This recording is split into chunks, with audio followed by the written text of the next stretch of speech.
बिस्मिल्लाहिर्रहमानिर्रहीम। अस्सलाम वालेकुम नाज़रीन, आप यूट्यूब चैनल देख रहे हैं। मैं इमरान खान हूँ। बड़ी अहम खबरें आपको मैं देने वाला हूँ इस वीलॉग में। नंबर 1, शीरी मज़ारी साहिबा को रात गए छोड़ दिया गया। देखिए, ऐसा ही होता है जब पाकिस्तान में एक दिन रात को अदालतें लगाई गई और उसका शिकवा पूरे पाकिस्तान ने किया, तो फिर बार बार रात को अदालतें लगेंगी। फिर जिस तरह की हुकूमत बनी है, जिस तरह की कार्रवाइयाँ पाकिस्तान में डाली जा रही हैं, तो फिर बार बार अदालतें लगानी पड़ेंगी। जब एक दिन रात को अदालत लगी और ये सारा कुछ हो गया, अब उसके नतीजे में जो कुछ पाकिस्तान में हो रहा है उसकी वजह से फिर बार बार पाकिस्तान में छुट्टी को भी अदालतें खुलेंगी, रात को भी अदालतें लगेंगी, क्योंकि लोग ये सवाल पूछ रहे हैं कि क्या हो गया था कि रात को अदालतें खुल गई। लोग पूछ रहे हैं। बहरहाल, इसमें जो शीरी मज़ारी साहिबा का केस था, दिन के वक्त उनको गिरफ्तार किया गया, यानी पहले पहर में, दोपहर में उनको गिरफ्तार कर लिया गया था। और उनकी गिरफ्तारी के बाद ये मामला पूरे पाकिस्तान में उठा। पाकिस्तान तहरीक इंसाफ ने एहतजाज शुरू किया। मामला को जब देखा तो शीरी मज़ारी के ऊपर एक ऐसा मुकदमा दर्ज किया गया, जुर्म उनके ऊपर वो डाला गया जब वो 6 साल की थी। इस बीच में पिछले 50 सालों में किसी को यह एहसास नहीं हुआ कि इस खातून ने कोई जुर्म किया है। और 50 साल के बाद जब हुकूमत आई इंपोर्टेड, तो उनके खिलाफ कार्रवाई कर दी गई। गिरफ्तारी के जो कानूनी तकाजे हैं वो भी पूरे नहीं किए गए, लेकिन अदालत ने शीरी मज़ारी की गिरफ्तारी को गैर कानूनी करार देते हुए उनको फिलफौर रिहा करने का हुक्म दे दिया और उनको छोड़ दिया गया। शीरी मज़ारी, आपको पता है कि वो अदालत के अंदर भी और बाहर भी खुलकर बोलती हैं। तो उन्होंने कहा, जी साहब कहां भाग रहे हैं, मेरा फोन वापस लेकर दें। और फिर उनकी रिहाई के बाद उनका फोन उन तक पहुंचा दिया गया। एक्चुअली मामला फोन का लगता है। उस पर शीरी मज़ारी साहब ने कुछ कहा है, जरा मैं आपको बता देता हूं जो वो कह रही हैं। उन्होंने कहा कि मुझे लगता है कि खुफिया एजेंसियां हैं जिन्होंने मेरा फोन छीना है, क्योंकि एंटी करप्शन वालों का मेरे फोन से क्या काम। यानी शीरी मज़ारी का यह मानना है कि पाकिस्तान की जो खुफिया एजेंसियां हैं उन्होंने, और उनकी बेटी ने भी इल्ज़ाम जो है वो पाकिस्तान के एस्टेब्लिशमेंट के ऊपर या पाकिस्तान के अस्करी इदारे के ऊपर लगाया है, बल्कि उसकी क़यादत के ऊपर इल्ज़ाम लगाया है। उनकी बेटी ने जनरल बाजवा का नाम लिया था। और फिर उसके बाद शीरी मज़ारी साहिबा ने कहा कि मुझे लगता है कि खुफिया एजेंसियां हैं जिन्होंने मेरा फ़ोन छीना है, और DGISPR ये हरकतें बंद करो, एंटी करप्शन का मेरे फ़ोन से क्या ताल्लुक़ है। फिर उन्होंने DGISPR को मुखातिब करते हुए कहा कि हमें इंपोर्टेड हुकूमत नामंजूर है, अगर आप इस साजिश में मुलव्वस हैं तो आप कौम को जवाब दें। मेरा फ़ोन अगर आपके लोगों ने उठाया है तो फ़ौरन वापस करें। बहरहाल, उनका फ़ोन उन तक पहुंचा दिया गया। लेकिन फ़ोन के हवाले से मैं 1-2 चीज़ें आपको बता दूं जो इंपॉर्टेंट हैं। इसमें जो ट्वीट किया है अज़हर मशवानी ने, एक बड़े अहम नुक्ते के ऊपर निशानदेही की है।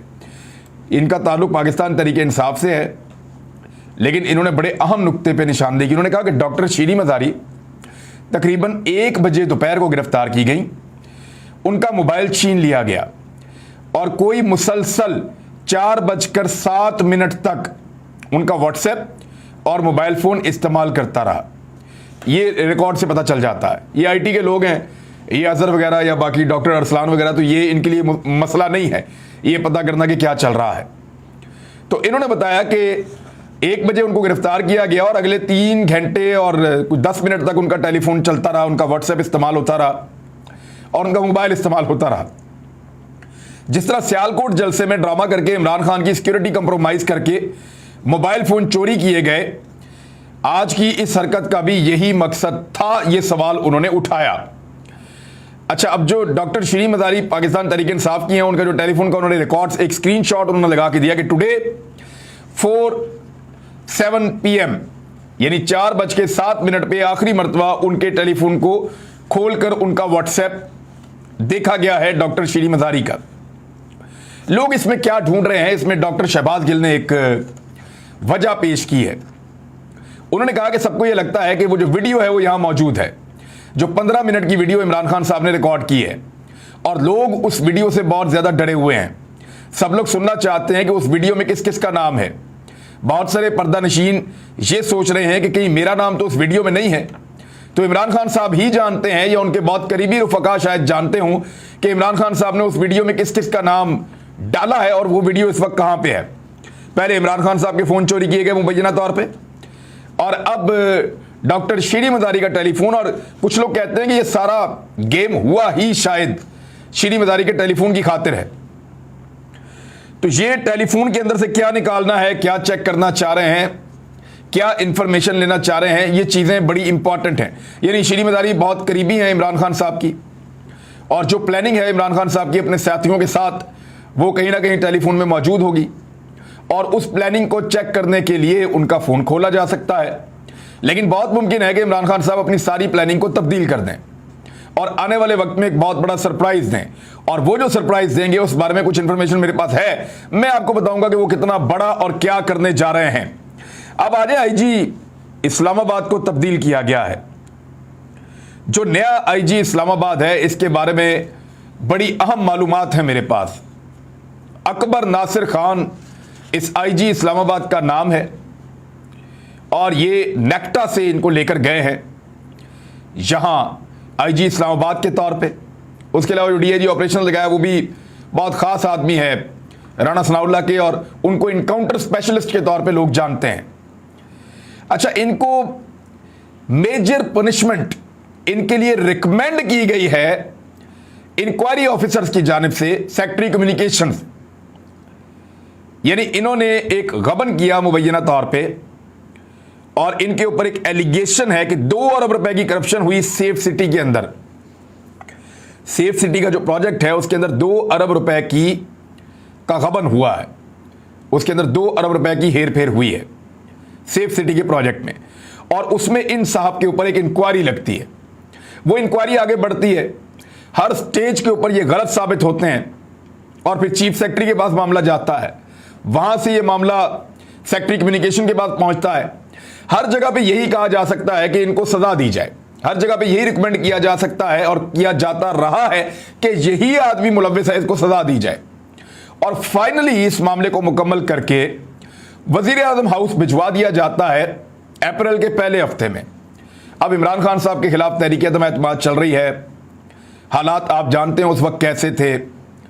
3 अप्रैल को तहरीक अदम-ए-एतमाद हुई, उसके बाद फिर अदालती मामलात हुए, रातों को अदालतें खुली। वो सारे मामलात में इमरान खान साहब इस इशू के ऊपर कोई ऑर्डर जारी नहीं कर सके। करना अब सिर्फ इतना था कि वजीर आजम पाकिस्तान ने मेजर पनिशमेंट दे देनी थी। यह बंदा साबित हो चुका हर किस्म की इंक्वायरी के अंदर, और सेफ सिटी वाले गबन के अंदर इनको बतौर जिम्मेदार इनको फिक्स कर दिया गया, और खुद इनकी ब्यूरोक्रेसी ने बड़ी शफाफ इंक्वायरी के बाद इनको फारिग किया, और अब सिर्फ वजीर आजम पाकिस्तान ने उसके ऊपर दस्तखत करके इनको फारिग करना था और इनके ऊपर फैसला करना था। तो ये आदमी जो है, जिनका नाम है अकबर नासिर खान, इनकी नौकरी तो समझे फारिग थी। अब इस मौके पर हुकूमत आ जाती है शहबाज शरीफ की, और वो समरी पहुंचती है शहबाज शरीफ और राणा सनाउल्लाह के सामने, और उन्हें पता चलता है कि एक आदमी इतना कमजोर हो चुका है कि जरा सा झटका देंगे तो उसका सारा करियर तबाह हो जाएगा। तो इस आदमी को लाकर आईजी इस्लामाबाद लगा दिया गया। तो अब आपको आ गई होगी सारी बात की समझ कि एक ऐसे कमजोर आदमी को लाकर, जिसकी नौकरी दांव पर लगी हुई है, जिससे कुछ भी करवाया जा सकता है, सिर्फ वजीर आजम उसके ऊपर अमल दरामद ना करे तो कुछ भी करवाया जा सकता है, एक ऐसे आदमी को आईजी इस्लामाबाद लगाया गया है। और टास्क यह है कि इस्लामाबाद के अंदर किसी सूरत भी लॉन्ग मार्च नहीं पहुंचना चाहिए। एक ऐसा कमजोर और करप्शन में लुथड़ा हुआ, जिसके मामलात वजीर आजम हाउस तक पहुंचे हों, और एक ऐसा तोता जिसकी जान सिर्फ एक सिग्नेचर के अंदर हो, इससे बेहतर आदमी नहीं मिल सकता शहबाज शरीफ को इस्लामाबाद का आईजी लगाने के लिए। एहसन यूनुस ने शानदार काम किया है, बहुत ज़बरदस्त आईजी थे इस्लामाबाद के, बहुत सारे जराइम पेशा अफराद को उन्होंने नकेल डाली, और बहुत सारे ऐसे सफ़ेद पोश हैं जो बड़ी कार्रवाइयाँ डालते हैं उनको भी, और बड़े अहम केसेस उन्होंने हल किए। वो अब आईजी पंजाब नहीं है, उस आदमी को लेकर आए जिसकी गिच्ची इनके हाथ में है, जिसकी कमज़ोरी इनके हाथ में है, तो अब उससे ये अपनी मर्जी का काम करवाएंगे। तो ये तो होगी जी आईजी वाली स्टोरी। इसकी मजीद तफसीलात और क्या है वो मैं आपको बताऊंगा। अब इमरान खान साहब जो हैं वो किसी की बात मानने पर तैयार नहीं है। यानी इमरान खान साहब खैबर पख्तूनख्वा जाकर बैठ गए हैं। आज के दिन वो एक बड़ी अहम मीटिंग करने वाले हैं, और उस मीटिंग में ये तय होने वाला है कि लॉन्ग मार्च किस तरीके से इस्लामाबाद की जानिब जाएगा। और ये जिस तरीके से अब आएंगे ना, माजी के तमाम तरीके सबको भूल जाएंगे। जो पंजाब में प्लान हो रहा है, जो केपी में प्लान हो रहा है, और पंजाब में इस वक्त हुकूमत मौजूद नहीं होगी, क्योंकि पाकिस्तान तहरीक इंसाफ ने बाकायदा कह दिया है कि इनके तो बंदे ही पूरे नहीं थे, अब दोबारा वोटिंग करवाई जाए। तो हमजा शहबाज एक उम्मीदवार तो हो सकते हैं, वज़ीर आला पंजाब नहीं होंगे। और इस वक्त उनके अहकामात मानना ब्यूरोक्रेसी के लिए उतना आसान नहीं होगा जितना थोड़े दिन पहले तक था। लेकिन लोग अपनी वफादारी साबित करने की कोशिश तो बहरहाल करते हैं। तो पंजाब में एक अलग स्ट्रेटजी है, सिंध में अलग स्ट्रेटजी है, और खैबर पख्तूनख्वा में खुद इमरान खान साहब मौजूद हैं। मैं आपको बताऊंगा आने वाले दिनों में वीलॉग्स के अंदर कि इमरान खान साहब की हिकमत अमली क्या है और कैसे वो आएंगे। लेकिन वो इस्लामाबाद जरूर आएंगे, और इस्लामाबाद के अंदर एक बहुत बड़ा हुजूम, एक बहुत बड़ा इज्तिमा लेकर आएंगे, और जो तारीख बना देगा पाकिस्तान की। इस वक्त जो सबसे इंपॉर्टेंट दिन आने जा रहा है ना, वो मंगल का दिन है। यानी ज्यादा लोगों का यह कहना है, जितने सोर्सेज से मेरी बात हुई है, कि मंगल वाले दिन ये हुकूमत खत्म हो जाएगी। बहुत मुमकिन है शहबाज शरीफ साहब कौम से खिताब करें और इस हुकूमत को खत्म कर दें। मंगल वाले दिन की बात की जा रही है, जबकि कुछ लोगों का यह मानना है कि यह मामला आगे चलेगा। मैंने आपको तकरीबन 15-16 दिन का बताया था, और वो मैंने आपको बताया था 18 तारीख को। यानी अभी भी 1 और 2 तारीख तक मुझे ऐसा लगता है कि यह हुकूमत को लिंगर ऑन किया जा सकता है। यानी अभी भी इनके पास तकरीबन 1-1.5 हफ्ता बाकी है। मजीद 10 दिन तक या 11 दिन तक यह हुकूमत मौजूद रह सकती है। लेकिन इस बीच में यह हुकूमत अब अगर अहम फैसले नहीं करती तो यह क्लियर हो जाएगा कि यह हुकूमत घर जा रही है। एस्टेब्लिशमेंट के बारे में यह तासुर कायम किया जा रहा है कि वो इस हुकूमत को वो गारंटीज नहीं दे रही जो गारंटीज ये हुकूमत एस्टेब्लिशमेंट से मांग रही है। मेरे ख्याल में ये एक धोखा भी हो सकता है, ये एक चाल भी हो सकती है, और इसीलिए इमरान खान साहब किसी की भी बात मानने पर तैयार नहीं है। वो इलेक्शन से कम किसी चीज पर राजी नहीं हो रहे, और वो ये कह रहे हैं कि जब तक असेंबलियां तहलील नहीं होंगी तब तक वो किसी किस्म के मुज़ाकरात का हिस्सा नहीं बनेंगे। असेंबलियां तहलील करें, निगरान हुकूमत बनाए, वादा करें इलेक्शन किस तारीख को होगा, और उसके बाद फिर इमरान खान साहब किसी बात के ऊपर आएंगे। लेकिन मैं आपको फिर बता रहा हूं कि 25 तारीख बहुत इंपॉर्टेंट है, मंगल का दिन भी बहुत इंपॉर्टेंट है। बहुत सारे लोग कह रहे हैं ये, और अक्टूबर के पहले हफ्ते में इलेक्शन के बारे में कहा जा रहा है कि इलेक्शन पाकिस्तान में हो जाएगा। कुदरत का खेल देखिए, पहले वो अकेला था, पूरे लश्कर के सामने तन्हा, लेकिन इसके बावजूद वो मुकाबला करता रहा।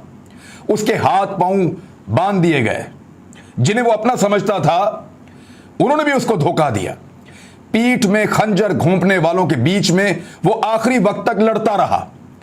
बस जाते जाते उसने एक सवाल पूछा कि देखो, कोई रह तो नहीं गया इस मुल्क में जो मेरे खिलाफ ना हो, जिसने मेरे खिलाफ साजिश ना की हो। उसके इस एक जुमले